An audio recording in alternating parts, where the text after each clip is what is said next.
আমি শারদীয় দুর্গাপূজা উপলক্ষে দেশের হিন্দু সম্প্রদায়কে জানাই আন্তরিক শুভেচ্ছা। দেশের বিভিন্ন ধর্মাবলম্বী মানুষ, প্রতিটি গোষ্ঠী, গোত্র, সম্প্রদায় ব্যাপক উৎসাহ উদ্দীপনার সঙ্গে যার যার ধর্ম পালন করবে, ধর্মীয় উৎসব পালন করছে, করবে।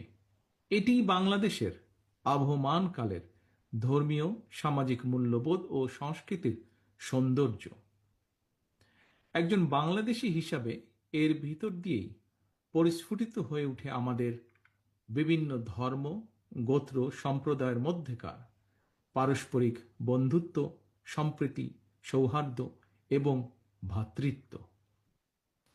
আমাদের রাষ্ট্র এবং সংবিধানে দল, মত, ধর্ম, বর্ণ নির্বিশেষে বিশ্বাসী, অবিশ্বাসী, সংশয়বাদী প্রতিটি মানুষের নিরাপত্তা বিধানের নিশ্চয়তা দেওয়া হয়েছে। সুতরাং বাংলাদেশের প্রতিটি নাগরিকের নিরাপত্তা বিধান করা রাষ্ট্রের দায়িত্ব।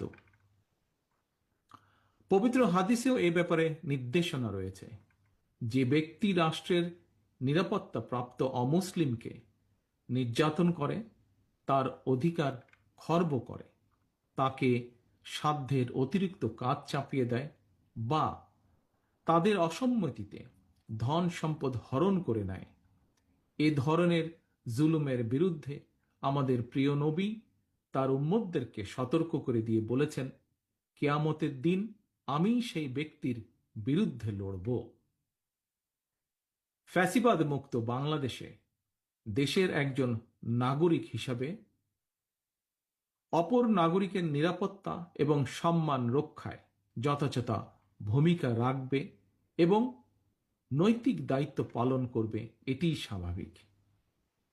তবে শারদীয় উৎসবকে ঘিরে ফ্যাসিবাদী শাসন আমলের মতন কেউ যেন কোনোরকম সাম্প্রদায়িক পরিস্থিতি কিংবা নিরাপত্তা বিঘ্নিত হওয়ার মতন কোনো অপচেষ্টা করতে না পারে, সে ব্যাপারে সতর্ক এবং সজাগ থাকার জন্য আমি দেশের আইন শৃঙ্খলা রক্ষাকারী বাহিনীর প্রতি আহ্বান জানাই। দেশের হিন্দু সম্প্রদায়ের প্রতি আমার আহ্বান, আপনারা উৎসাহ উদ্দীপনা সহকারে নিশ্চিন্তে, নিরাপদে সারা দেশে উৎসব আনন্দ উদযাপন করুন। সৌহার্দ্য সম্প্রীতির বার্তা ছড়িয়ে দিন। আমি এবং আমার দল বিএনপি বিশ্বাস করে, ধর্ম যার যার, রাষ্ট্র সবার।